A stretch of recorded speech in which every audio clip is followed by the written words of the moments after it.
Saudando do Cordeiro da Paz, Senhor Jesus, amém, amados? Amém. Glória a Deus, aleluia. Amados, abra o santo livro do Evangelho Eterno de Jesus Cristo, segundo escreveu São Mateus, no capítulo de número 24, no versículo de número 29. Glória a Deus. Mateus, capítulo 24, versículo 29. Todos, amém? Amém. Diz assim então a palavra do Senhor, a palavra de Jesus. E logo depois da aflição daqueles dias, o sol escurecerá, a lua não dará a sua luz, e as estrelas cairão do céu, as potentes dos céus serão abaladas. Então aparecerá no céu o sinal do Filho do Homem, e todas as tribos da terra se lamentarão e verão o Filho do Homem vindo sobre as nuvens do céu, com poder e grande glória, e ele enviará os seus anjos com rijo clamor de trombeta, os quais ajuntarão os seus escolhidos desde os quatro ventos, de uma a outra extremidade dos céus, até aqui, louvado seja o nome do Senhor. Pode se assentar, amado, em nome de Jesus Cristo. Aleluia. Amados irmãos, eu estava conversando com o Marcelo, nós estávamos aqui conversando antes, um pouquinho, e eu disse para o Marcelo, acerca da soteriologia, eu mato e morro. Uma figura de linguagem, logicamente. O que eu estou falando é que eu não negocio teologicamente a doutrina da soteriologia. Com ela eu sou extremamente dogmático. Eu não negocio argumento algum com a doutrina da soteriologia. Agora, quando é escatologia, eu não sou dogmático, mas acerca de eu não ser dogmático, não significa que eu não tenho uma apologética. Eu tenho uma apologética e vou defendê-la nessa noite, que é a apologética sobre o pós-tribulacionismo, no qual a nossa congregação, e hoje com o estatuto, está lá no estatuto da igreja, que nós somos uma igreja pós-tribulacionista. E amados irmãos, talvez uma doutrina, um conceito em que há muitas divergências teológicas. Alguns cristãos sabem o que é, outros já nem sabem o que é, mas é necessário nós termos em nosso coração esse conceito muito bem organizado, muito bem fundamentado. E nós precisamos ter uma apologética muito bem definida teologicamente para que a gente possa ter argumentos para conversar. Por exemplo, é uma pergunta simples, eu acho simples, ok? Entendo se de repente algum irmão não souber, mas isso não é o problema. O problema é viver não querendo saber. Não saber não significa, mas viver não querendo saber, isso é preocupante. Se de repente eu perguntar para você, amado, você é pós-tribulacionista, você é pré-tribulacionista, você sabe o que é o pós-tribulacionista? Você consegue definir, consegue me dar uma definição? Eu poderia te perguntar isso daí, você me responderia? Conseguiria? Eu acho importante isso. Oi? Amém? Você não vale muito, você não vale muito. Entende? Então assim, nós devemos ter isso muito bem argumentado, muito bem conceituado em nossa mente. O que é o pós-tribulacionismo? Um irmão me dá uma definição aí, mas chuta, sem medo de errar. Tá você e o goleiro, vai lá e enche o pé e pá, faz esse gol. Oi? Que vão subir depois da tribulação. Que vão subir, são os que vão subir depois da grande tribulação. Alguém entende diferente? Ou igual? Ou semelhante? Todos aqui nessa igreja entendem dessa maneira? Que o pós-tribulacionismo é uma doutrina escatológica uma doutrina escatológica que defende que a igreja passará ou passa pela grande tribulação. Então isso de fato é o pós-tribulacionismo. Mas a despeito disso, amado, eu acho interessante de que quando nós vamos falar de escatologia, às vezes se foca muito na grande tribulação, as aflições, a perseguição, os flagelos, a dor, a perseguição, a manifestação do anticristo, mas pouco é expresso a bendita esperança. E qual é a bendita esperança? Ver o Senhor nos altos ares, amado. Isso é que deve ficar muito mais fundamentado em nós. Por exemplo, o apóstolo Paulo, quando estava a morrer, indo a caminho da morte, você vê pela forma de escrever que ele não temeu a nada, amado. Ele não temeu a nada. Ele simplesmente escreveu assim para Timóteo, 2 Timóteo 4, 7 e 8. Timóteo, combati um bom combate, completei a carreira e guardei a fé. É escrito de alguém que está com medo? Mas para mim não é. E guardei a fé. Agora me está reservada a coroa da justiça, a qual o Senhor, o justo juiz, me dará naquele dia. Que dia que ele está falando? Que dia que ele está falando? A morte. Mas, trazendo para a escatologia, o dia do Senhor. O arrebatamento. Me dará naquele dia, mas ele diz, mas não somente a mim, mas todos quanto amarem a sua vinda. Então ele está falando de uma bendita esperança futura. Então ele está totalmente agarrado, fundamentado na bem-aventurança do aparecimento do Filho de Deus. E é isso que deve estar internalizado em nosso coração. Ele escrevendo para Tito, ele disse assim, Tito 2,13, aguardando a bem-aventurada esperança e o aparecimento da glória do grande Deus e nosso Salvador Jesus Cristo. Aguardando, ou seja, eu estou com expectativa, eu estou com ansiedade, uma ansiedade positiva, eu estou com ansiedade de aguardar, de ver a manifestação, a presença visível, gloriosa do nosso Deus e Salvador Jesus Cristo. Eu amo esse texto 1 de João 3,2. Amados, agora nós somos filhos de Deus e ainda não é manifesto o que havemos de ser, mas quando ele se manifestar, opa, que manifestação é essa que ele está falando? A sua vinda.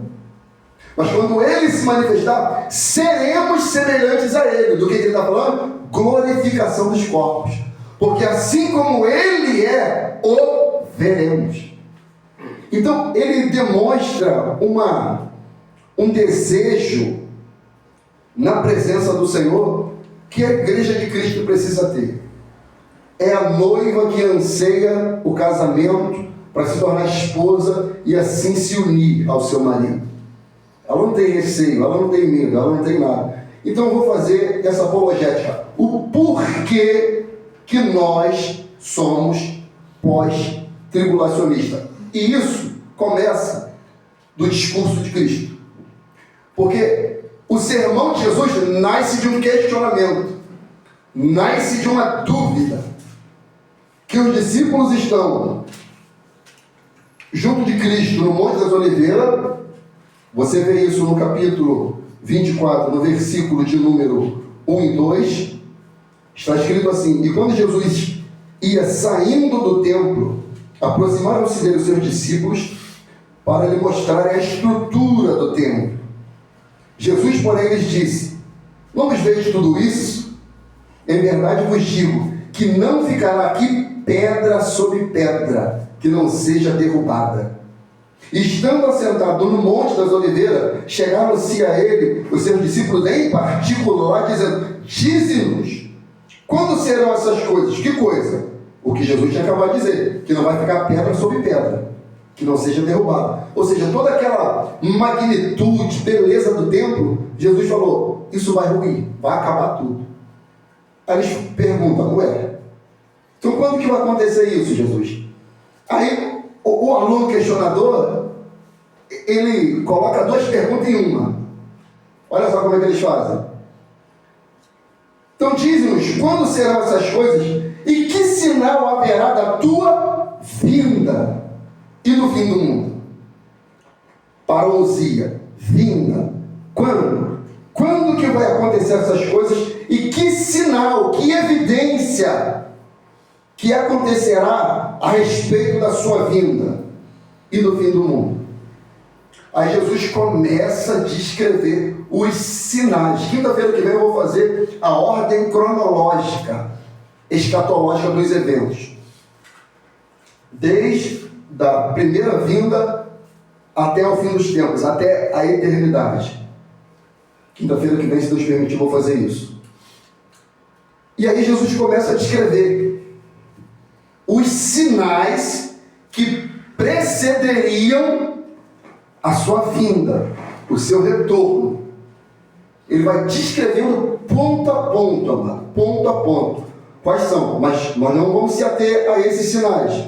Nós vamos se ater o porquê que nós somos pós-tribulacionistas. Ou seja, a argumentação de que a igreja passa pela grande tribulação. Mas o interessante é que quem se diz ser pré-tribulacionista menciona que a vinda de Jesus será antes da grande tribulação. É que a manifestação de Cristo, a sua vinda, parousia, ela se dá em duas etapas. Alguns utilizam o termo fase. A questão é, aonde está escrito isso? A questão é, aonde está fundamentada essa argumentação de que Jesus vem, a segunda vinda? Ok, amém, concordo. Opa, a segunda vinda de Cristo, concordo. Mas em duas fases. E o argumento que eles utilizam é, não, a primeira fase é invisível, é só para a igreja. A igreja é arrebatada, ela fica com Cristo, e ela fica 7 anos nas bodas do Cordeiro. Aí eu pergunto, aonde está esse texto que diz que a igreja fica 7 anos nas bodas do Cordeiro? Ele não apresenta. Não apresenta. Então, essa doutrina pré-tribulacionista, ela vai se ruindo. Irmãos, ela é muito mais palatável, tá? Ela é muito mais aceitável. Sim ou não? Que a igreja não passa pela grande tribulação? É mais palatável.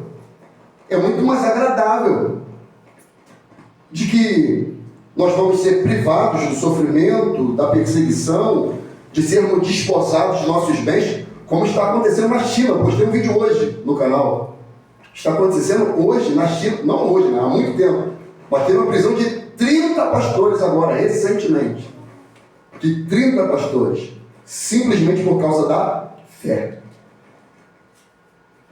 Oi, fala. Aí é nessa visão aí pré-tribulacionista que são esses filmes que falam que as pessoas somem, tá dirigindo.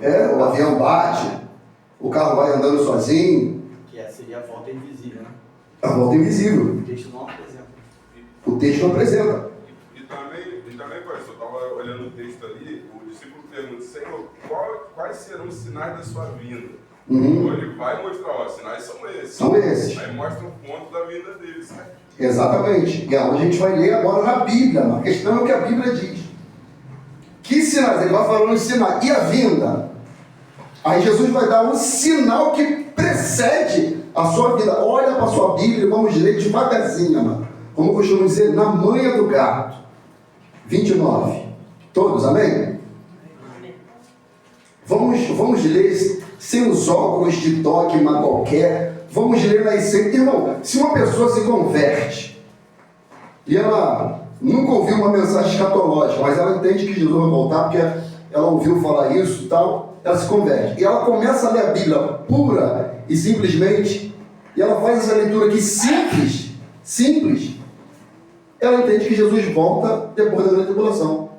Sem fazer um curso de teologia, sem fazer nada. Ela entende, porque olha só o que Jesus disse, e ele diz, e logo depois da aflição daqueles dias, que aflição? A grande tribulação. Que ele disse que nunca houve e nem tampouco haverá dia semelhante, ou seja, não há parâmetro na história Não há. Não há referência. Não há parâmetro na história. Nem antes, nem durante, nem depois. Vai ser um fato inédito. Ele diz, e logo depois da aflição daqueles dias, olha o que vai acontecer. O sol escurecerá. Ele não está falando de um eclipse simplesmente, não. O sol escurecerá. E a lua não dará a sua luz. E as estrelas cairão do céu. As potentes dos céus serão abaladas. Então, ou seja, só depois desses eventos acontecerem, aparecerá no céu o sinal do Filho do Homem, e todas as tribos da terra se lamentarão, e o que está escrito aí? Verão. Opa, isso aqui me dá um alerta de quê?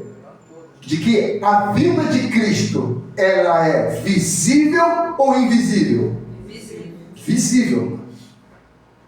Tanto que Jesus ele disse aqui, ó, se você voltar só um pouquinho,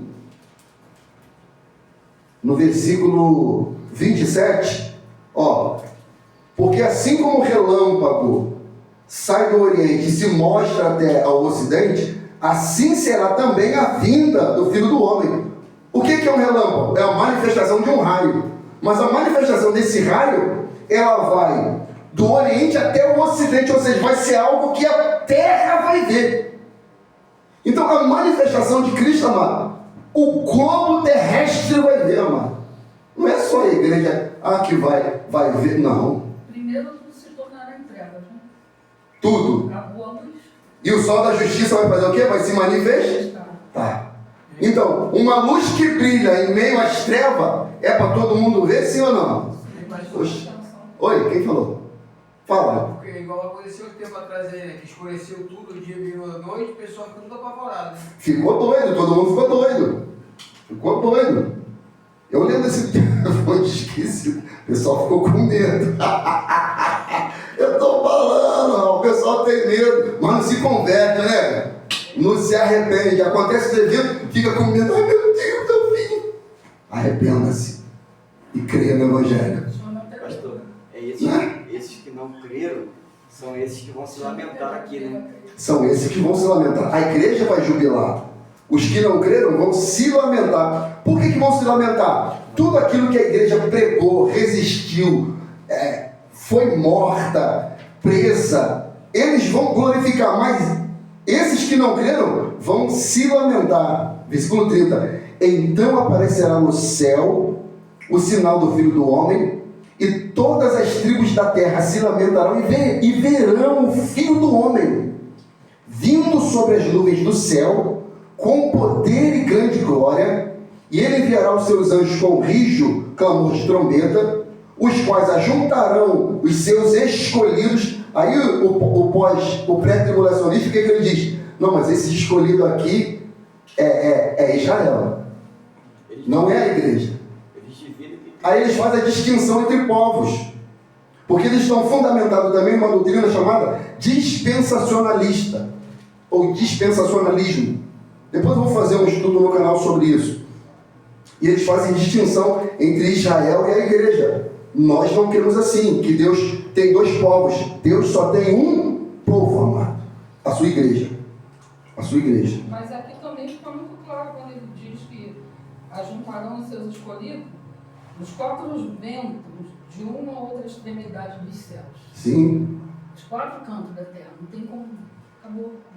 Mas aí a defesa não, ele vem, busca a igreja numa visita invisível e depois ele vem de maneira gloriosa para todo mundo ver, para tratar com Israel.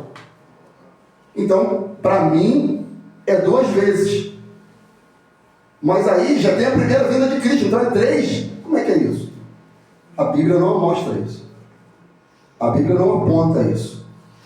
Então, só nesse texto aqui nós já vemos que a vinda de Cristo, ela é depois da grande tribulação e ela será visível e não secreta.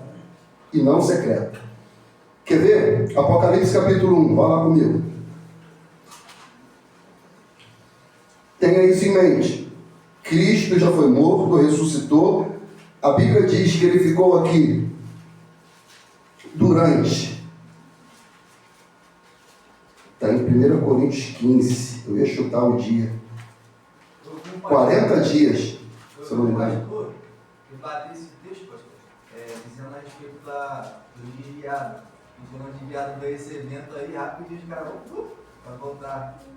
Vão se converter, né? O evento tudo escuro, o céu apagando, sai a luz. Pastor, você viu que eles também não se apegam naquela passagem que fala que a vida dele será como um ladrão? A gente vai chegar lá, a gente vai chegar lá. Eles se apegam também. Mas ladrão para quem? Entende? Aí por que por descrente? Mas a gente vai chegar lá. Quem falou aí? Fala. Pode falar. Oi? Ah, tá. De 1 Coríntios, tá falando? Apocalipse? Ah, tá. Então aqui, o conceito aqui para a gente entender o que está acontecendo aqui em Apocalipse capítulo 1 e em Atos. A gente vai chegar em Atos capítulo 1. Mas olha aqui, ó. Vamos lá. Apocalipse capítulo 1, versículo 4 em diante. João, as 7 igrejas que estão na Ásia, graça e paz seja convosco, da parte daquele que é, que era e que há de vir, e dada dos 7 espíritos que estão diante do seu trono, e da parte de Jesus Cristo, que é fiel testemunha, o primogênito dos mortos, e o príncipe dos reis da terra. Aqui já fala de milênio, tá? Só nesse texto aqui. Aquele que nos ama e em seu sangue nos lavou dos nossos pecados e nos fez reis e sacerdotes para Deus e seu Pai, a Ele a glória e o poder para todo sempre. Amém.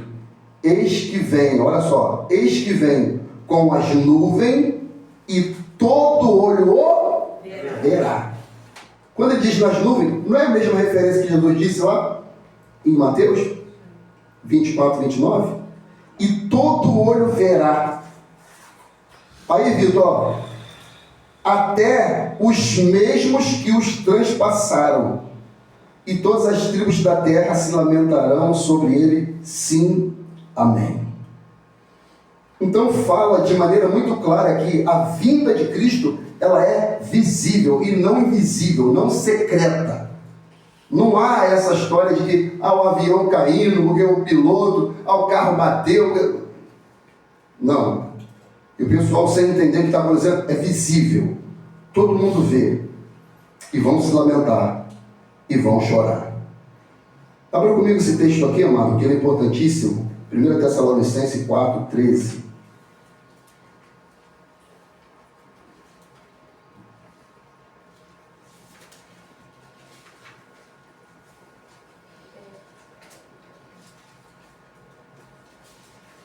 Esse texto aqui é importante porque são 2 eventos, mas eles são extremamente simultâneos. Quais eventos? A vinda do Senhor e o arrebatamento. As pessoas confundem arrebatamento com vinda. Vinda, em primeiro momento, a segunda vinda e arrebatamento. Mas a despeito de ser primeiro evento, a vinda e o arrebatamento, não significa que vai demorar para ter o arrebatamento. O que é a vinda? Parousia, o termo grego, é a presença, é a vinda, é a chegada visível de Cristo. Quando diz vinda, é esse aparecimento glorioso. O céu escureceu, a lua não dá luz e o sol da justiça brilha. Cristo. Vinda, visível, parousia, arrebatamento, arpazo, arrancar a igreja com força. 2 eventos que acontecem com a manifestação da vinda de Cristo. Vamos lá, 1 Tessalonicenses 4,13. Todos. Não quero, porém, irmãos, que sejais ignorantes acerca dos que já dormem, dos que já morreram. Ele está usando aqui um eufemismo. Para que não vos entristeçais como os demais que não têm esperança. Porque se cremos que Jesus morreu e ressuscitou, assim também aos que em Jesus dormem, ou seja, morreram na fé, Deus os tornará a trazer com Ele. Com Ele como? Na sua vinda. 15. Dizemos, pois, isto pela palavra do Senhor, que nós, os que ficarmos vivos para a vinda do Senhor, ou seja, o que é a vinda? A manifestação visível. Os que ficarem vivos até a vinda. E por que ele diz os que ficarem vivos? Porque haverá uma perseguição aos santos. Porque haverá um flagelo. Então, haverá muitos que padecerão e alguns sobreviverão. Mas os que ficarem vivos, vamos lá, para a sua vinda, não precederemos os que dormem, ou seja, os que morreram. Porque o mesmo Senhor descerá do céu com alarido e com voz de arcanjo e com a trombeta de Deus, e os que morreram em Cristo ressuscitarão primeiro, ou seja, a primeira ressurreição. Depois nós, os que ficarmos vivos, seremos arrebatados juntamente com eles nas nuvens, a encontrar com o Senhor nos ares. Outro detalhe, geralmente quando a gente fala de arrebatamento, aí você pergunta, a igreja vai ser arrebatada, para onde que ela vai? As pessoas respondem para onde? Para onde? Fala sem medo, mano. Para o céu. A Bíblia diz que é para o céu quando você é arrebatado? Não, aonde que é? Olha a sua Bíblia aí, mano. Está na sua Bíblia aí. Oi? Nos ares. A vida é isso, amado. Cristo sai das regiões celestiais, vem nos ares. Ares é uma região visível. Ar visível. Onde você vê a nuvem, o avião. Ele vem aqui e a igreja vai ao encontro dele. O arrebatamento leva a igreja até Cristo. Ares. Ali. Os mortos são ressuscitados. O texto é muito claro aqui, ó. O texto é muito claro aqui. Porque se cremos que Jesus morreu e ressuscitou, assim também aos que em Jesus dormem, Deus os tornará a trazer com ele. Dizemos-vos, pois, isto pela palavra do Senhor, que nós, os que ficarmos vivos para a vinda do Senhor, não precederemos, ou seja, não vamos primeiro dos que os que já morreram. Eles vão ter o privilégio primeiro. O que vai acontecer com ele? Aqui, mano. Versículo qual que eu parei? 15. Não precederemos que dormem, porque o mesmo Senhor descerá do céu com o alarido e com a voz de arcanjo e com a trombeta de Deus, e os que morreram em Cristo ressuscitarão primeiro. Vem Cristo, a trombeta toca, os mortos são ressuscitados num evento tremendo, glorioso. Depois nós, os que ficarmos vivos, seremos arrebatados, arrancados com força, com eles nas nuvens. Aí se junta nas nuvens, a encontrar com o Senhor nos ares, e assim estaremos para sempre, estaremos sempre com o Senhor. Portanto, consolai-vos uns com os outros com estas palavras. Aí, quando diz assim, não, pastor, aí está no céu, esse está sempre aqui, amado, significa o seguinte: depois que a igreja é arrebatada, os mortos são ressuscitados, ou vamos na ordem, né? Os mortos são ressuscitados, a igreja é arrebatada, todo mundo com o corpo glorioso, se estabelece o quê? O milênio. Aí, para sempre, sim, a gente está com o Senhor. A questão é, aonde que é o milênio? Pastor, Fala. mas aí, pela ordem, o Senhor volta. Isso. Os que dormem os que morreram. Morreram na fé em Cristo, são ressuscitados. São ressuscitados e vão para os ares. Mas Mas antes do milênio, não vem a taça da ira de Deus sobre os desobedientes? sim, vai vir. Para depois iniciar o milênio. Para depois iniciar o milênio. Por isso que ele retira a igreja. Exatamente, porque a ira não é para a igreja. A ira não é para a igreja. Entendeu? A gente vai ler esse texto aí, da ira. Pastor, Diga-me. também com relação aos mortos, né? O Senhor dará os corpos novamente a quem morreu, né? Mas nisso daí a gente pode entender que se tornarão como espíritos, porque é espiritual, esse corpo que a gente tem aqui vai voltar. Diz a Bíblia que mesmo que morreu queimado, afogado, perdeu o corpo, mas vai voltar, né? Daqueles que foram em Cristo, né? Sim. E aí se tornarão seres espirituais, porque ao encontro com Jesus, nesse momento aí, a primeira ressurreição dos mortos, e depois aqueles que vão ser arrebatados, para todo mundo se encontrar. Todo mundo se encontrar. Aí se tornaram, a gente pode entender que em espírito, porque é algo que assim, quando Jesus ressuscitou, ele se manifestou como um espírito, né? Ele, apesar de ter voltado, o corpo dele mostrou a mão furada e tudo, mas entendia-se que ele já não era como ele veio antes. Um tempo atrás aqui eu ensinei sobre a ressurreição. A ressurreição é um mistério, mas Deixa vamos, a gente assim. vamos analisar. Quando Cristo morreu e ressuscitou, ele aparece para os discípulos. Sim. A Bíblia diz que eles estão fechados num ambiente. Jesus atravessa a porta fechada, ele atravessa.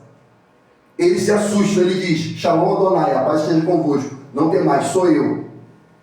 Aí ele começa a falar com os discípulos. Ele vai para Judas e diz: por que me vê? Tu crê? Mais bem-aventurado aquele que não viu e creu. Cristo apresenta as mãos para ele e diz: toca. É corpo físico. É o corpo físico. Quer dizer, Tanto que ele aparece na praia também e ele come peixe. então, pastor, tem um texto também que fala que nós teremos um corpo semelhante ao dele. Semelhante ao dele. Ou seja, Então, essa ressurreição de nossos corpos é um mistério? É, porque é um corpo físico, mas ele tem uma outra consistência, que eu não sei explicar o que é. Pode ter uma imagem, mas de uma outra. Que eu não sei o que é. Que tem uma estrutura física, até porque diz corpos, a palavra grega ali é soma, fala de massa, matéria. É um corpo, mas não um corpo. Não é um espírito. Não é um espírito. É um corpo. Um corpo glorificado. A Bíblia diz que é um corpo glorificado. Não é fadado às demasias que nós temos. Sono, fome, doença, enfermidade, perda de membro, nada disso. É um corpo glorificado. É uma outra estrutura. Sem necessidades humanas. Mas não é um espírito. Isso, biblicamente, eu tenho certeza que não é. Não é um espírito. Tem uma outra estrutura, uma outra composição, mas não é um espírito. Fala. Agora, o Senhor também fez a gente com uma imagem e semelhança dele. Sim. Vamos aqui com o nosso corpo físico, né, humano? Na região celestial, creio eu que o nosso corpo vai ser transformado também de acordo com a imagem e semelhança do Senhor.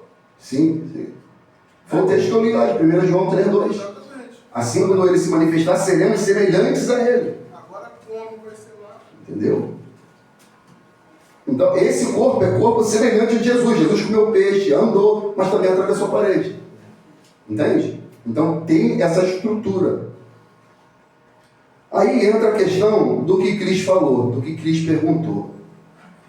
Eles utilizam assim, mas o texto que diz que Jesus chega como ladrão. Aí eu pergunto, para quem? Para quem? Está no próprio sermão de Mateus 24, versículo 42 e 44. 44. Volta lá para Mateus. E depois a gente vai voltar lá de novo para 1 Tessalonicenses capítulo 5. Aí olha como é que Jesus começa dizendo, ó. Mateus 24, 42 em diante, até o versículo 24. Vigiai, pois, porque não sabeis, olha aqui, ó, olha o detalhe de Jesus, ó. Vigiai, pois, porque não sabeis a que horas há de vir o nosso Senhor.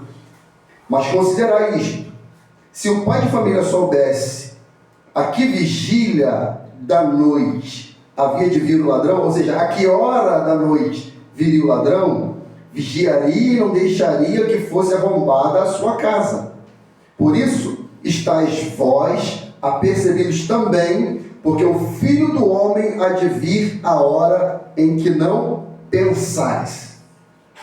Então, Jesus ele fala de hora. O dia e hora realmente a gente não sabe, mas os sinais evidenciarão muito claro que ele já está próximo.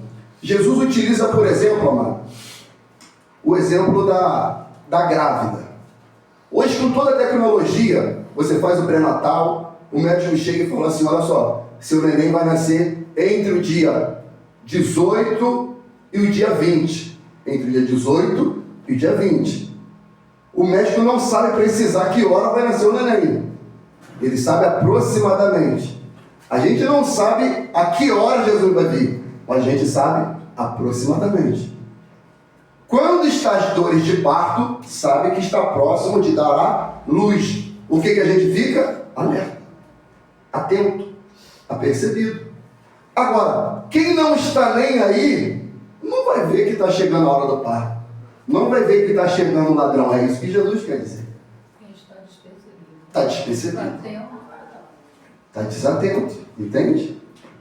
Então, esse texto aqui não dá base para dizer que a vida de Jesus é secreta como um ladrão e a gente não vai ver. Não é isso que Jesus quer dizer.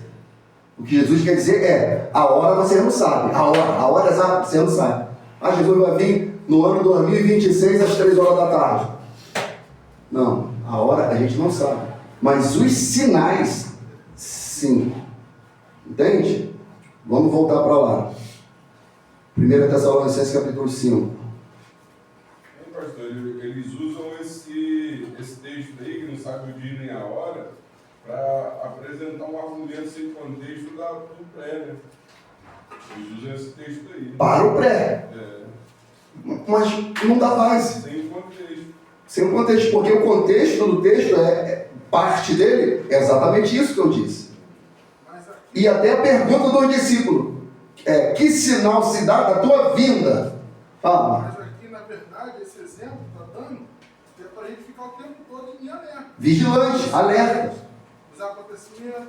E outra coisa que a gente tem que interligar, toda vez que você bota assim uma pesquisa, referências bíblicas sobre vigiar, vai aparecer vigiar, vigiar, geralmente vai estar junto em vigiar, orar, estar perseverante, atento, santificação, ou seja, se mantenha na presença do Senhor. A questão é essa. Tanto que Paulo lá falou, os que morreram em Cristo ressuscitarão primeiro. Por que morreram em Cristo? Manteram a sua fé. Manteram a sua fé até o final. 1 TS 5. Todos, amém? Marcelo, ajuda a gente aí, Amato. Leia, por favor. Versículo 1, pode ser versículo 1. Até? Vai andando que eu vou te dizer. Mas, irmãos, acerca dos tempos e das estações, não necessitais que se vos escreva. Porque vós mesmos sabeis muito bem que o dia do Senhor virá como ladrão de noite. Quem que vai saber que ele vai vir como ladrão? Como ladrão? É. A igreja vai saber que ele virá. A igreja vai saber. Ele falou, não precisa escrever, vocês estão cientes. Pô. Continua.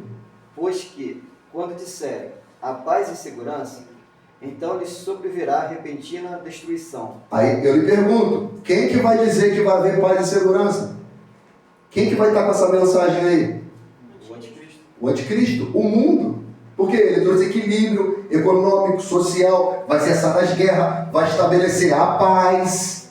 Aí todo mundo vai dizer, opa, paz e segurança. Vai ser nessa hora que vai acontecer o quê? Diz.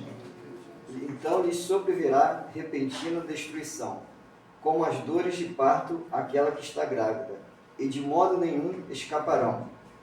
Mas vós, irmãos, já não estáis em trevas, para que aquele dia vos surpreenda como um ladrão. Opa, a igreja vai ser surpreendida? Não vai, o texto é claro, gente. O texto é muito claro, para que não seja surpreendido como ladrão. Aí ele utiliza o exemplo da grávida também. Olha só, você não sabe a hora que o neném vai nascer, mas fica atento para a tua mulher não sofrer. A hora que pá, você pega e parte. Continua. Porque todos vós sois filhos da luz e filhos do dia. Nós não somos da noite nem das trevas. Não durmamos, pois, como os demais, mas vigiemos e sejamos sóbrios. Porque os que dormem, dormem de noite, e os que se embebedam, embebedam-se de noite. Mas nós, que somos do dia, sejamos sóbrios, vestindo-nos da couraça da fé e da caridade, e tendo por capacete a esperança da salvação. Porque Deus não nos destinou para a ira. Opa, Deus nos destinou para? A ira. Opa! Mas para a aquisição da salvação por nosso Senhor Jesus Cristo, que morreu por nós, para que, quer vigiemos, quer durmamos, vivamos juntamente com Ele. Pelo que exortai-vos uns aos outros e edificai-vos uns aos outros, como também o fazeis. 17, Marcelo, vai 17 até o 24 e termina essa sessão aí. Orai sem cessar. Em tudo dai graças, Lembra que eu falei? Vigiar sempre está ligado a orar. Quando ele utiliza assim um exemplo, dia, treva, não durma, ele está falando, você é do dia. O que você é do dia? Você é da santidade. Você não anda em treva, você não anda no pecado, você anda na luz. Continua, mano. Em tudo dai graças, porque esta é a vontade de Deus em Cristo Jesus para convosco. Não extingais o Espírito, não desprezeis as profecias, examinai tudo, retende o bem, abstende-vos de toda aparência do mal. Ó, tá vendo? Afaste-se de toda aparência do mal. Até isso aqui, amado, no contexto escatológico, a gente tem que entender, ó. O versículo 19, ó. Não extinguais o Espírito Santo. Por que não extinguais o Espírito Santo? O Espírito Santo é o selo da nossa redenção. Então eu não posso entristecer o Espírito Santo. Como que eu entristeço o Espírito Santo? Com pecado. Com pecado. Ele diz, não faça isso nesse tempo. Fuja de qualquer aparência do mal. Continua, amado. E o mesmo Deus de paz vos santifique em tudo, e todo o vosso espírito e alma e corpo sejam plenamente conservados e irrepreensíveis para a vinda de nosso Senhor Jesus Cristo. Fiel é o que vos chama, o qual também o fará. Amém. Amém. Até aqui responde um pouquinho o que a irmã Sandra tinha dito, ó. Olha o cuidado que Paulo diz, ó. E o mesmo Deus de paz, versículo 23, vos santifique em tudo.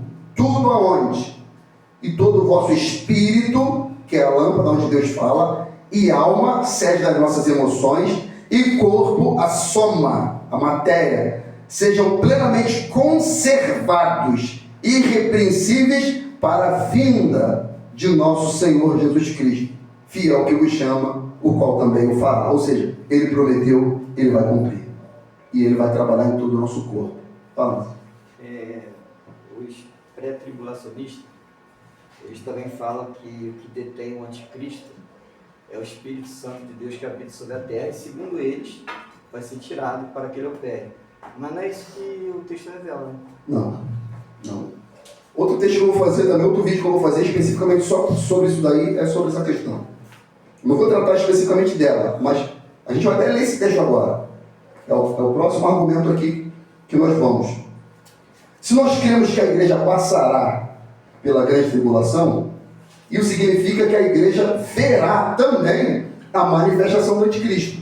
Eles dizem que a igreja será arrebatada antes. Mas será que é isso que a Bíblia diz? Será que é isso que a Bíblia diz? Vamos ver, 2 Tessalonicenses 2. Vamos lá. Não, mas a igreja não passa pela grande tribulação. A igreja não vai ver o anticristo. Aonde que está escrito isso? Qual a base? Qual o texto? Então vamos ver aqui.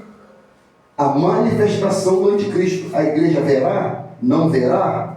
Vamos ver. 2 Tessalonicenses, capítulo de número 2, versículo 1 em diante. Todos. Ora, irmãos, rogamo-vos pela vinda de nosso Senhor Jesus Cristo e pela nossa reunião com Ele, que não vos movais facilmente do vosso entendimento, nem vos perturbeis, quer por espírito, quer por palavra, quer por epístola, como de nós, como se o dia de Cristo estivesse já perto.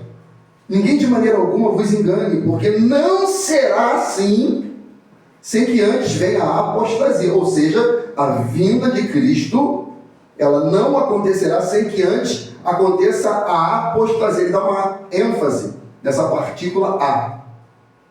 Essa apostasia é uma apostasia generalizada, mano, global. Por quê?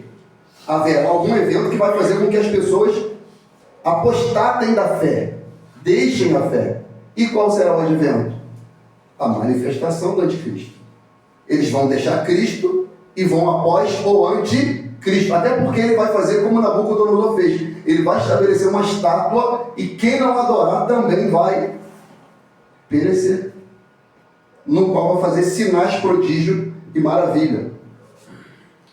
Aí ele diz, versículo 3, vou ler de novo. Ninguém de maneira alguma vos engane, porque não será assim sem que antes se manifeste, sem que antes venha a apostasia, e se manifeste o homem do pecado, o filho da perdição. Ué, então como que alguém diz que é a volta de Cristo, o arrebatamento da igreja, é antes da manifestação do anticristo, e aqui o texto diz que não será assim, sem que antes venha a apostasia e se manifeste o homem do pecado, o filho da perdição. Será necessária a manifestação do homem do pecado, o filho da perdição. Versículo 4.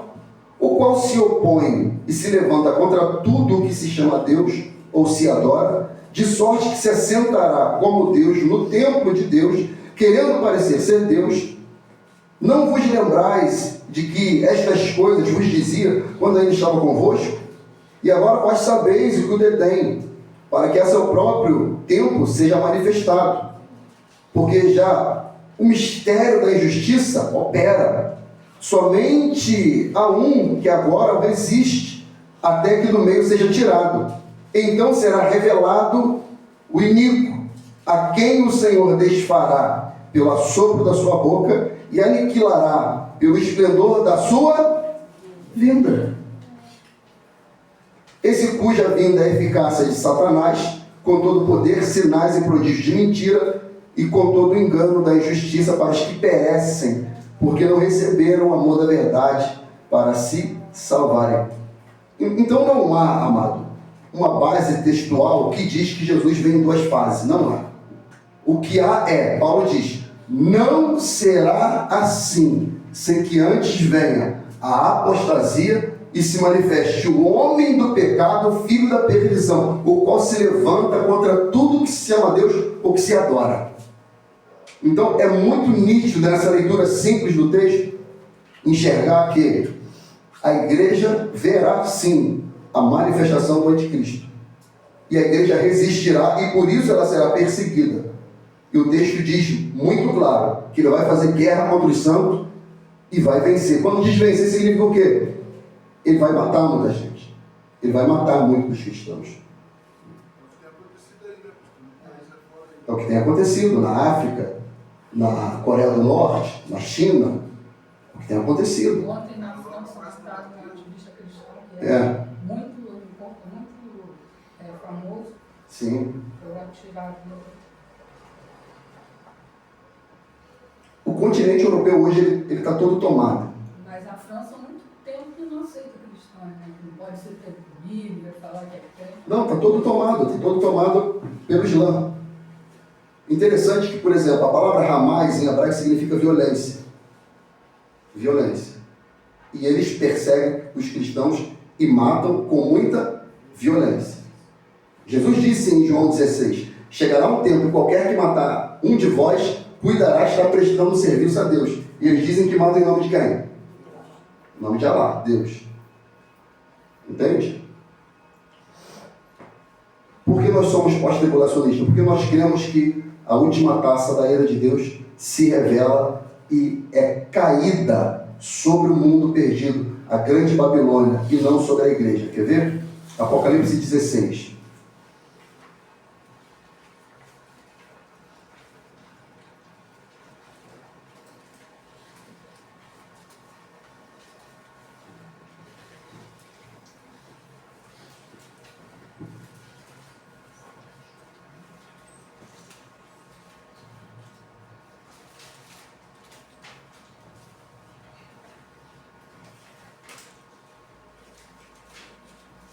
Nós vamos fazer também uma sessão aqui dos 7 selos, as 7 taças, 7 trombetas. Isso é importante, porque a Bíblia diz que Jesus vai vir ao som da última trombeta. Vamos ver, Apocalipse 16, versículo 1 em diante. E ouvi vinda do templo uma grande voz que dizia aos 7 anjos: ide derramai sobre a terra as 7 taças da ira de Deus. E ao terceiro anjo derramou a sua taça nos rios, nas fontes das águas, e se tornaram em sangue. Em sangue. E isso aqui eu enxergo de maneira literal, tá, mano? Em sangue. Até porque ele vai dar a resposta do porquê Deus vai fazer isso aqui. Versículo 5.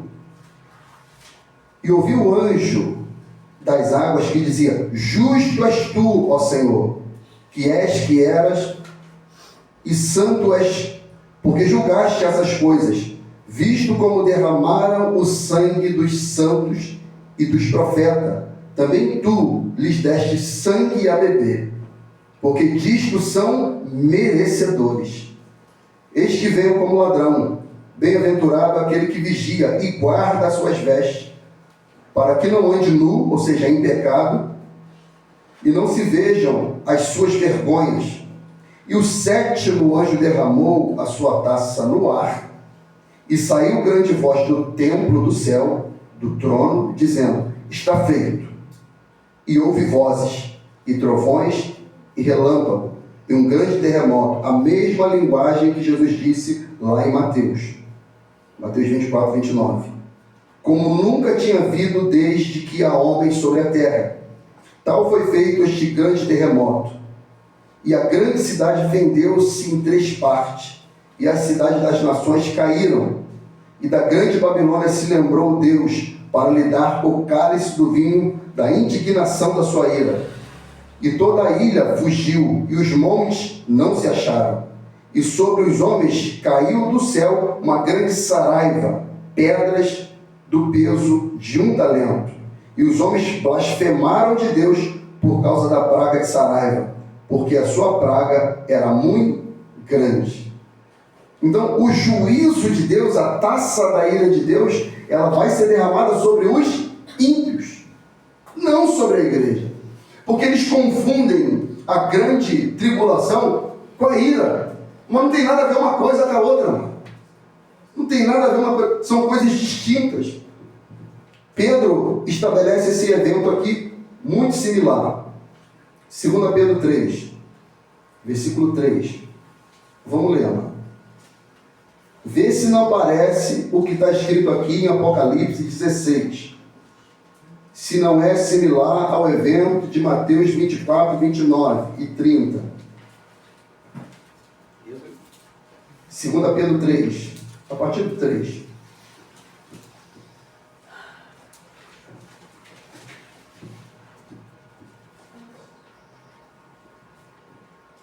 Sabendo primeiro isto, que nos últimos dias virão escarnecedores, andando segundo as suas próprias concupiscências, e dizendo: onde está a promessa da sua vinda? Porque desde que os pais dormiram, todas as coisas permanecem como desde o princípio da criação. Eles voluntariamente ignoram isto, que pela palavra de Deus, já desde a antiguidade existiram os céus e a terra, que foi tirado da água e no meio da água subsiste, pelas quais coisas pereceu o mundo de então, coberto com as águas do dilúvio. Mas os céus e a terra que agora existem, pela mesma palavra, se reservam como tesouro e se guardam para o fogo, até o dia do juízo e da perdição dos homens ímpios. Aí ele vai falar com a igreja agora: mas amados, não ignoreis uma coisa, que um dia para o Senhor é como 1000 anos, e 1000 anos como um dia. Ele aponta para uma questão até já apontando para o milênio. Deus enxerga dessa maneira. Eternidade. Versículo 9. O Senhor não retarda a sua promessa, ainda que alguns a tenham por tardia, mas é longânimo para convosco, não querendo que alguns se percam, senão que todos venham a arrepender-se. Mas o dia do Senhor virá como ladrão de noite, no qual os céus passarão com grande estrondo, os elementos ardendo se desfarão, e a terra e as obras que nela há se queimarão. Havendo, pois, de perecer todas essas coisas, que pessoas vos convém ser em santo trato e piedade, aguardando e apressando-vos para a vinda do dia de Deus, em que os céus em fogo se desfarão, os elementos ardendo se fundirão, mas nós, segundo a sua promessa, aguardamos novos céus e nova terra, em que habita a justiça. Pelo que, amados, aguardando estas coisas, procurai que deles sejais achados imaculados e irrepreensíveis em paz. Então o chamado de Deus, amado, é: arrependa-se e creia no Evangelho e permaneça fiel ao Senhor até a sua vinda ou até nós partirmos. Esse é o chamado de Deus. Então a questão não é temer a perseguição, como iremos morrer. A questão é se manter fiel. A questão é ter a esperança da manifestação do Senhor. E eu já entro aqui na conclusão final. Por que nós somos pós-tribulacionistas? Porque nós cremos que a igreja será perseguida pelo anticristo. E isso é muito claro, textualmente. Nós já vimos ali em 2 Tessalonicenses que ele se manifestará. Mas o que ele vai fazer? Vamos ver. Apocalipse 7. Vai lá junto comigo.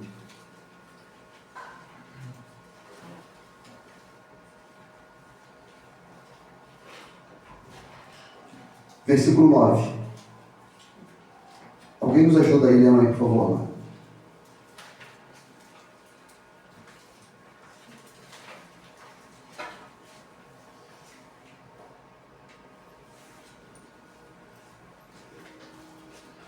Versículo 9. Isso. Depois dessas coisas olhei e vi aqui uma multidão, a qual ninguém podia contar, de todas as nações, tribos, povos e línguas, que estavam diante do trono e perante o Cordeiro, trajando vestes brancas e com palmas nas suas mãos. E clamavam com grande voz, dizendo: Salvação ao nosso Deus, que está assentado no trono, e ao Cordeiro.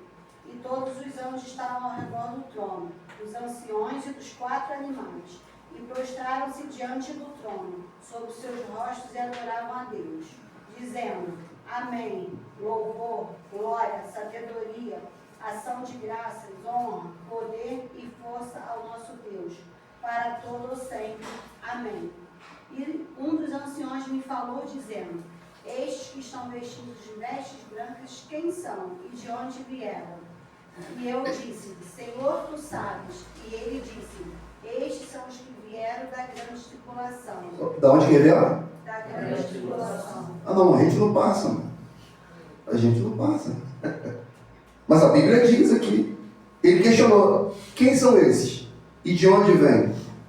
O texto declara: estes são os que vieram de grande. E o que mais o texto diz? Continua, meu irmão, por favor. E lavaram as suas vestes e as branquearam no sangue do Cordeiro. Por isso estão diante do trono de Deus, e o servem de dia e de noite no seu templo.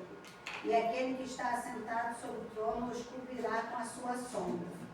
Nunca mais terão fome, nunca mais terão sede, nem sol, nem calor algum cairá sobre eles. Só um momento.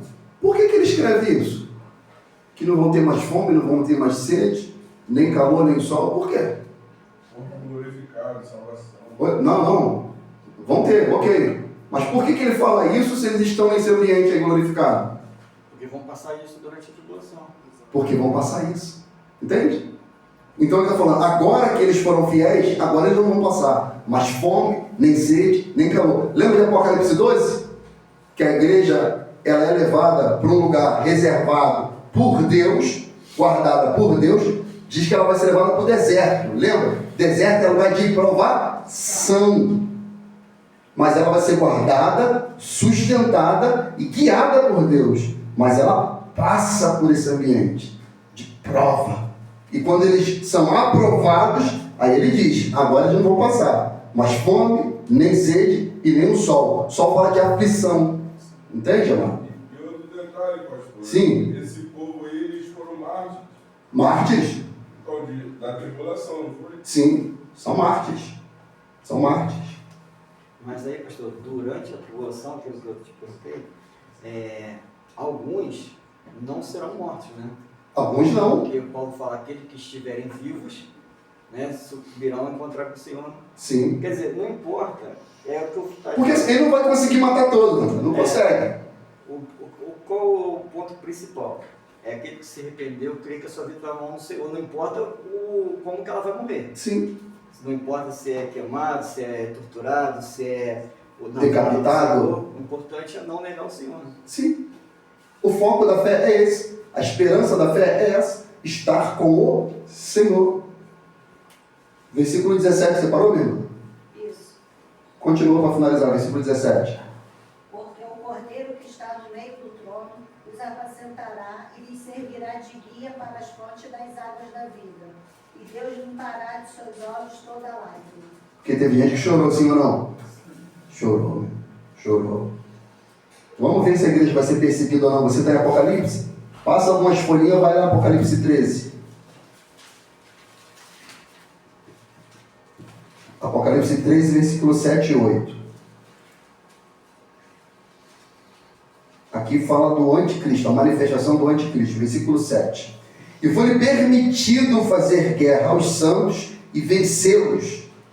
E deu-lhe poder sobre toda tribo, língua e nação, e adoraram a todos que habitavam sobre a terra, esses cujos nomes não estão escritos no livro da vida do Cordeiro, que foi morto desde a fundação do mundo. Passa mais um pouquinho a sua Bíblia em Apocalipse, vai lá, Apocalipse 20, versículo 4.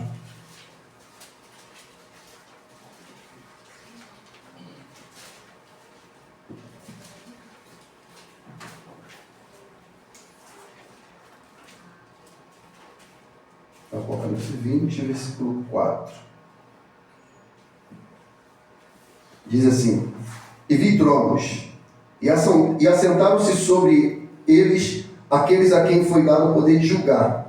E vi as almas daqueles que foram degolados pelo testemunho de Jesus e pela palavra de Deus, e que não adoraram a besta nem a sua imagem. Lembra que eu falei que ele vai construir uma imagem, mas a igreja não vai adorar. E não receberam sinal na testa nem na mão, e viveram e reinaram com Cristo durante 1000 anos, mas os outros mortos não reviveram até que os 1000 anos se acabaram. Esta é a primeira ressurreição. A segunda ressurreição só é depois do milênio. Acabou o milênio, a segunda ressurreição. E nessa segunda ressurreição, eles são ressuscitados para quê? Para julgamento. Para ser absolvido ou condenado? Condenado. Condenado. Pastor, Diga-me. mas aí fala também que acabando-se 1000 anos, Satanás vai ser solto, né? Que ele vai ser aprisionado por 1000 anos, para enganar as nações. Esse é outro ponto que também pega. Essas nações aqui provavelmente serão alguém que vai sobreviver ao derramamento da ira do Senhor, né? Exatamente. Dos ímpios, né? Dos ímpios. Dos ímpios. Aí eles utilizam esse argumento da seguinte maneira: não, mas Satanás vai ser solto para enganar para quem é ímpio? Sim, pô. É, porque Sim. Ali no texto de Mateus fala também que durante 1000 anos vai haver a pregação do Evangelho para testemunho. A testemunho. Ou seja, esses ímpios, eles vão ver como que é o reino de Deus e Exatamente. eles não aceitaram. Porque vai fazer um contraste do reino do Senhor, milenar do Senhor, e como foi o reino do anticristo. E mesmo eles vendo isso durante 1000 anos, quando Satanás for solto, vai enganar eles para poder persuadir. E a gente leu em Apocalipse que Deus vai estar derramando as taças da ira. O que eles vão fazer com Deus? Eles vão Blasfemar. ao nome de Deus. Vão blasfemar, vão ficar revoltados, como se Deus fosse culpado. Fala. Não, fala para o senhor que nessa parte aí que eu tenho uma certa dificuldade para entender. Acerca do milênio? Então, a gente vai falar sobre a questão do milênio. Porque na minha cabeça, todos passavam pelo grande Não, não. Quem passa pelo grande trono branco é quem não ressuscitou na primeira ressurreição. Entende? Entende? Por isso que eu vou passar aqui a ordem cronológica dos fatos, que aí a gente consegue pontuar direitinho, ponto a ponto, biblicamente. Mas só aqui por esse ponto aqui a gente entende. A igreja encontra com o Senhor nos ares, os mortos são ressuscitados, a igreja encontra, ele dá cabo ao anticristo, reino milenar. A igreja está aqui reinando na terra, o reino milenar é na terra, tá? Na terra, na terra. Após os 1000 anos, Satanás é solto, engana as nações, e aí sim o Senhor dá cabo a Satanás, a besta, o falso profeta, são lançados no lago de fogo, os mortos são ressuscitados, a segunda ressurreição para a condenação, e aí sim vem o fim, no caso a eternidade. Me recorda que uma coisa que a terra vai ser transformada e a Nova Jerusalém vai descer como um noivo adornado. Sim, sim. Isso é tremendo, sabe por quê, amado? Paulo escreve a Romanos dizendo que a terra aguarda com ardente expectativa a manifestação dos filhos de Deus, ruiós, filhos legítimos, filho maduro. Por que a terra aguarda? Porque ela vai ser libertada do cativeiro da corrupção. Então a terra também ela foi totalmente corrompida, ela está no cativeiro. Quando Cristo vier, ela também vai ser totalmente restaurada. Irmão, a gente não tem noção do que vai ser isso. É isso que. Não, Isaías fala. Hã? Fala que vai ser destruída, né? É Isaías. Sim, mas ela vai ser purificada. Fala. Eu acho que é Isaías que fala, né? Que a criança morará com o leão e o leão não vai atacar a criança. Vai ser o período do reino mineral. Ou seja, o leão vai ser herbívoro, não vai comer mais carne. O que ele come? Pode pecar. Pastor, um ponto polêmico. Fala. Os que vão estar dentro da Nova Jerusalém no milênio são os salvos, certo? Sim. Agora o povo que vai estar fora da Nova Jerusalém. O milênio vai tratar muito disso, porque eles também vão receber parte da graça do Senhor. Se eu não me engano, é Isaías que diz que o que viver 1000 anos, o que viver 100 anos, vai ter saúde como se fosse de criança. Para quê? Vão ter saúde. Então, mas esses ainda são os. Vão ver prosperidade. Sim. Ainda vai ter oportunidade? Não. Não. São Não. os que vão Só ser vai ser- influenciados depois que o Satanás for Pastor, solto. me ensinar. Vão Sim. se levantar contra a cidade, contra os santos. Aí vem a guerra. Agora uma. É. Nesse, Fala. nesse milênio, as pessoas vão ter fome, vão passar sede, tribulação, não. Não. Prosperidade absoluta. E justiça. Plenitude de justiça. O reino milenar de Cristo é equilíbrio total de tudo que a gente possa imaginar. Tudo. Fala, Isaías, você estava falando agora. Fala que você É que a Assembleia de Deus do Fonseca, o pastor me ensinou uma coisa, porque assim, né? Diz que tem duas ressurreições.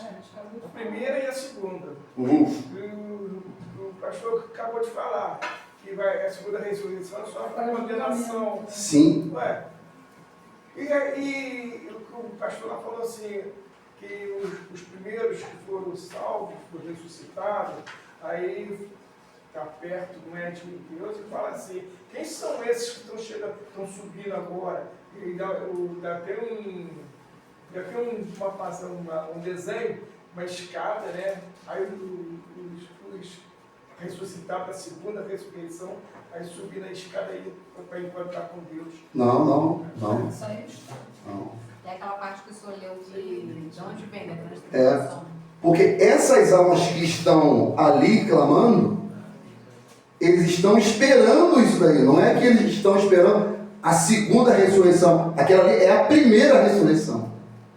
A segunda que acontece aqui em Apocalipse capítulo 20, essa é a ressurreição dos ímpios. Então só tem duas ressurreições. A primeira. E quando acontece a primeira? Na volta do Senhor. Não é isso? Essa é a primeira ressurreição. E a segunda é quando? Quando ele destrói o governo do anticristo. Aí sim, vem a segunda ressurreição. Para salvação? Não. Para condenação. Diga-me. Aqui no Isaías 11, ele fala assim, porque há de acontecer naquele dia que o Senhor tornará a estender a sua mão para adquirir outra vez os resíduos do seu povo. O resíduo. E que restarem da Síria, do Egito, do Táxis, da Etiópia, de Elon, de Sinar, de Anak, das ilhas do mar. Levantará um tendão entre as nações e ajuntará e ser derramados de Israel, e os dispersos de Judá na congregará. E os dispersos de Judá a congregará desde os quatro confins da terra. Mas não entendi qual a conexão. Aqui, os resíduos, que resíduo é esse? Será que sobrou ainda? Que ele fala aqui, Isaías aí, ele continua falando assim, e antes voarão sobre os ombros dos filisteus, ocidente, juntas disporão os filhos de Oriente, Edom, de Moabe, para suas mãos os filhos de Amon, e lhe obedecerão. E o Senhor destruirá totalmente o braço do mar do Egito, moverá a sua mão contra o mar e a força do seu vento, ferindo, dividindo em 7 correntes, que qualquer atravessará com os sapatos, e haverá caminho plano para os resíduos do seu povo, que restaram da Síria, como sucedeu a Israel no dia em que subiu da terra do Egito. Possivelmente uma profecia de restauração, mas eu quero entender a conexão. Vamos trazer esse texto aí para de repente a gente trazer um esclarecimento. A conexão aqui com a questão do que a gente está discutindo acerca do milênio, acerca do arrebatamento, acerca da ressurreição. É Isaías o quê? Isaías 11. Tá, vou deixar salvo aqui. E antes falou até aquilo que o irmão citou aí também aqui, ó. E morará o lobo com o cordeiro, no versículo 11:6. O leopardo com o cabrito, deitará o bezerro, o filho do leão. A neve e a ovelha viverão juntos, um menino pequeno os guiará. Exatamente. Amado, vamos lá para a gente terminar aqui rapidinho. Vamos terminar aqui em 1 Coríntios capítulo 15.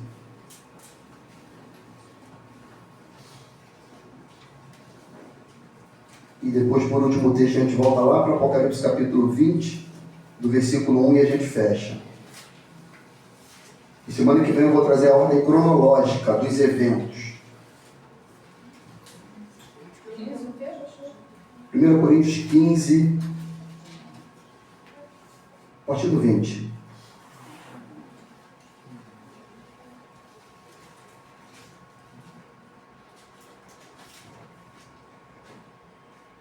Vamos lá. Mas agora Cristo ressuscitou dos mortos e foi feito as primícias dos que dormem.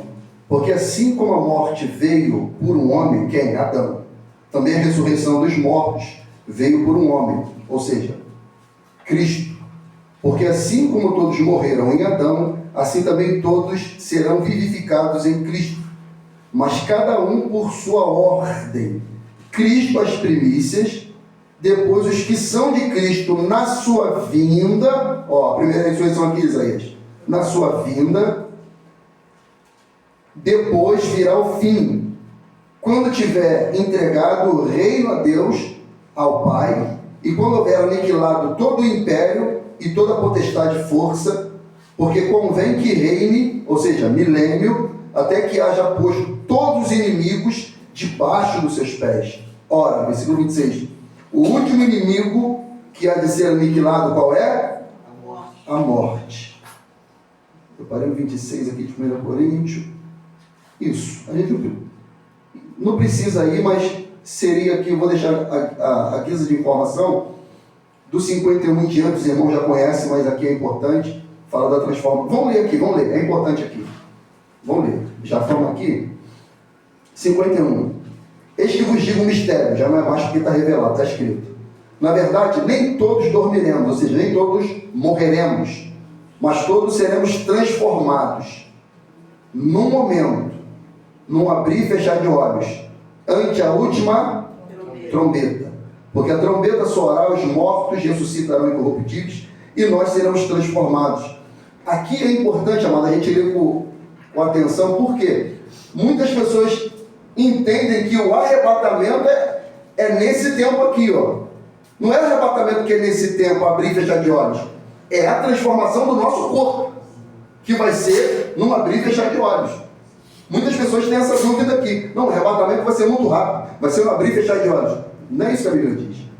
É a transformação do nosso corpo, que é no abrir e fechar de olhos. Esse transladar, como é que é esse negócio? Transformados, está aqui, transformados. Não, transformado. Transformado. E arrebatado, arrancado. Tirar. Tira 53 que eu parei? Porque convém que isto que é corruptível se revista da incorruptibilidade, isto que é mortal se revista da imortalidade, e isto que é corruptível se revestir da incorruptibilidade, isto que é mortal se revestir da imortalidade. Então cumprir-se-á a palavra que está escrita: tragada foi a morte na vitória. Onde está a morte, teu aguilhão? Onde está inferno, a tua vitória? Ora, o aguilhão da morte é o pecado, a força do pecado é a lei, mas graças a Deus que nos dá a vitória por nosso Senhor Jesus Cristo. Portanto, meus amados irmãos, sede firmes e constantes, sempre abundantes na obra do Senhor, sabendo que o vosso trabalho não é vão no Senhor. Persistência e perseverança. Amém, amado? Vamos lá para Apocalipse capítulo 20, a gente termina.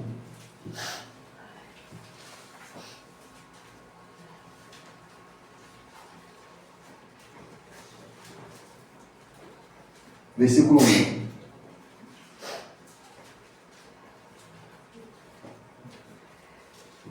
Todos, amém? E vi descer do céu um anjo que tinha a chave do abismo, e uma grande cadeia na sua mão.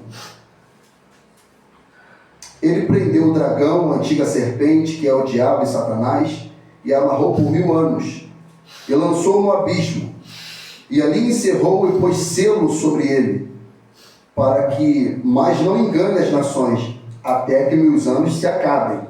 Por quê? Por causa do reino milenar. Depois importa que seja solto por um pouco de tempo. E vi tronos, e assentaram-se sobre eles aqueles a quem foi dado o poder de julgar. Quem que vai julgar, amado? Quem que vai julgar? Quem que vai julgar? Não, mas viu tronos e aqueles, plural, a quem foi dado o poder de julgar. Quem é? A igreja vai julgar junto com Cristo. A igreja vai julgar. E vi as almas daqueles que foram degolados pelo testemunho de Jesus e pela palavra de Deus, e que não adoraram a besta, nem a sua imagem, e não receberam o sinal na testa, nem na mão, e viveram e reinaram com Cristo durante 1000 anos.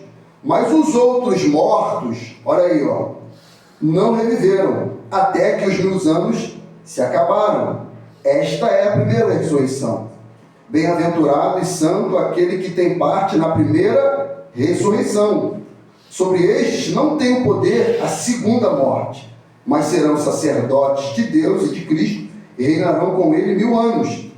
E acabando-se os 1000 anos, Satanás será solto da sua prisão, e sairá enganar as nações, que estão sobre os 4 cantos da terra, Gog e Magog, cujo nome é como a areia do mar, para ajudar em batalha, e subiram sobre a largura da terra, e cercaram o arraial dos santos e a cidade amada, mas desceu fogo do céu e os devorou. Olha como é que foi a guerra.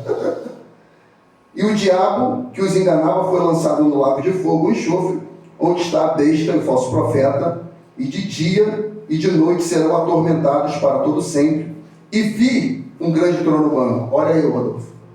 Entende? Passou um milênio. A besta, falso profeta. Agora vão julgar. E vi um grande trono branco, e que estava sentado sobre ele, e cuja presença fugiu a terra e o céu, e não se achou lugar para eles. E vi os mortos, grandes e pequenos, que estavam diante do trono, e abrissem os livros, e abriu-se outro livro, que é o da vida, e os mortos foram julgados pelas coisas que estavam escritas nos livros, segundo as suas obras. E deu o mar os mortos que nele havia, e a morte e o inferno deram os mortos que neles havia, e foram julgados cada um segundo as suas obras. E a morte e o inferno foram lançados no lago de fogo. Esta é a segunda morte. E aquele que não foi achado escrito no livro da vida foi lançado no lago de fogo. Aqui finda, amado. Aí acaba. Quer dizer, acaba o milênio e entra a eternidade. Aí acaba a história. Mas depois eu vou tentar desenhar aqui de uma maneira bem ilustrativa para a gente visualizar todos esses eventos. Porque percebe como é que foi pingando a dúvida de um aqui? Milênio, como é que é? Minha ressurreição e tal.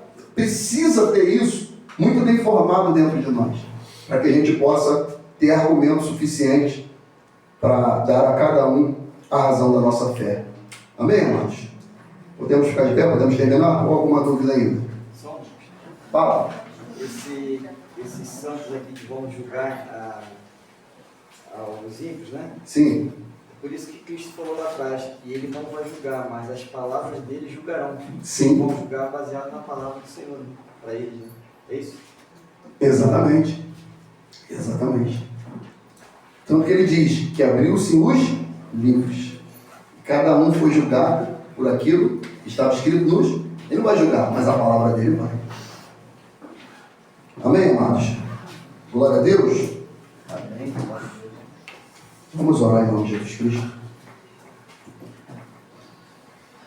Pai querido, Deus Santo, glorificamos o teu nome porque o Senhor é bom e sua misericórdia dura para sempre. Te amamos, ó Deus, porque o Senhor nos amou primeiro. E pedimos a tua graça, Senhor, para permanecermos firmes na tua presença e glorificar o teu nome. Quer vivendo, quer morrendo, nós possamos glorificar o teu nome, Senhor. Porque no Senhor está a esperança da nossa fé. Por isso, Deus, firma nossos passos na tua presença. como nossos irmãos, ó Deus, que estão sendo perseguidos em toda parte do mundo nesse exato momento. E não tem negado o teu nome. Que a igreja brasileira, Senhor, possa ter um batismo de consciência e viver em fidelidade de vida. Que haja, Senhor, a pregação genuína do Evangelho para que o seu nome venha ser glorificado e nomes venham ser escritos no livro da vida. Que haja, Senhor, arrependimento verdadeiro e sincero e que nomes escritos venham ser no livro da vida para a glória e louvor do teu nome. Que transformações verdadeiras, Senhor, assim como está escrito em 2 Coríntios 5,17, assim que alguém está em Cristo, uma nova criatura é. As coisas velhas se passam, eis que tudo se fez novo. Que haja sim, Senhor, esse convencimento dado pelo teu Espírito, para que pessoas possam nascer da água e do Espírito e nunca mais voltar a ser a velha criatura. Nós te adoramos pela tua palavra. Ensina-nos, Senhor, para que possamos, ó Deus, ser hábeis na tua palavra, para que possamos viver a verdade da tua Escritura, Senhor, sem ser enganado, como Paulo disse, para a gente não se mover do nosso entendimento de maneira alguma, quer por Espírito, quer por Epístola, como se de alguém tivesse ouvido. Por isso, Deus amado, que possamos se firmar na sua palavra, porque ela não mente, ela é verdadeira. Nós te agradecemos por tudo que o Senhor tem feito em nós e através de nós, pelo poder que é no nome de Jesus. Amém. E graças a Deus. Amém, amados? Que o Senhor assim nos abençoe.